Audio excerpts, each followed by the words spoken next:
नदी, नालों, आबशारों और खूबसूरत झीलों का मस्कन गिलगित बल्तिस्तान का जिला खुरमंग खिजां के मौसम में वादी का हुस्न मजीद निखर गया। सुर्खमाल जर्द पत्तों ने वादी का माहौल सहरज़दा कर दिया। देखते हैं इकबाल ताबानी की रिपोर्ट।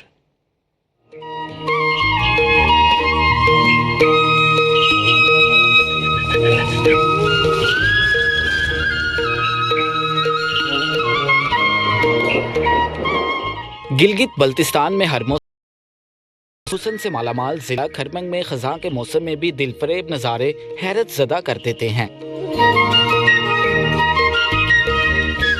पतझड़ के मौसम में जमीन पर पत्तों का कलीन बिछ गया। सुर्खी माइल जर्द पत्तों से दरख्तों ने नया रूप धार लिया है। वादी से गुजरने वाले दरिया का शोर थम चुका है। साफ पानी के चश्मों में पत्तों का रंग नुमाया है। मुकामी अफराद के मुताबिक खजां के ये नज़ारे पाकिस्तान में कहीं और नहीं हैं।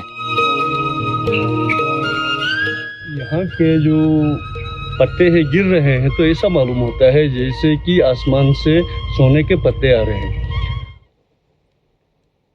अब तक के लिए इतना ही। आप देखते